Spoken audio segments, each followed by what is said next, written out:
today's video ay unbox natin tong very big box.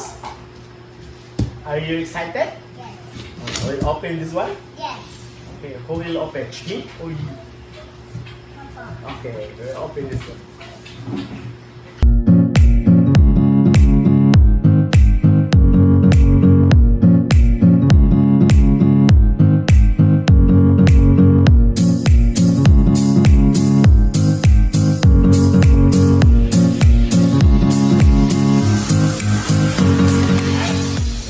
Hold up.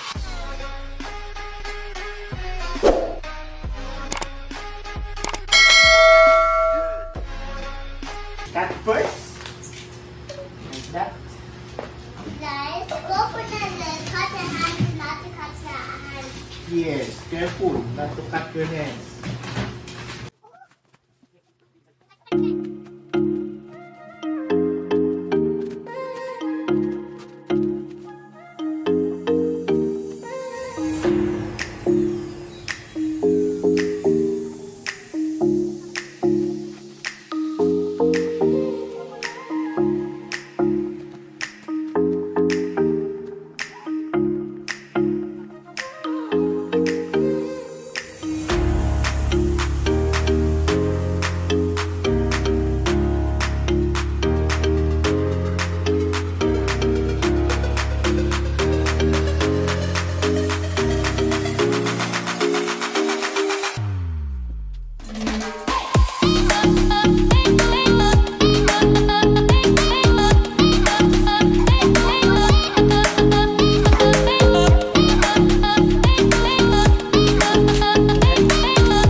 Papa. Ayos. L, A. No. No. No. Yes. This is no. This is no.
2, 3. Run that. We're done installing this chair. It's Ergodynamic chair. It's high quality, Taiwan tested, warranty Like tested that. parts. 1, 2, Bought it at 2, cost you less. 6, 5. This one is para malak yung pag-tilt. So, to unlock, that, pwede mo na ma-tilt. Lock, hindi mo na siya ma-tilt. On this side, okay, this one, lower, and angat. You can adjust the armrest by pressing this one. Ayos. L, K. It says O, N. See? The other side, same. Just simple press. So we're done. Bye. Bye. At dyan nagtatapos ang aming video for today. So, don't forget to click like And subscribe. and hit the notification bell para updated kayo sa aming mga bagong videos. Thank you for watching! Bye-bye.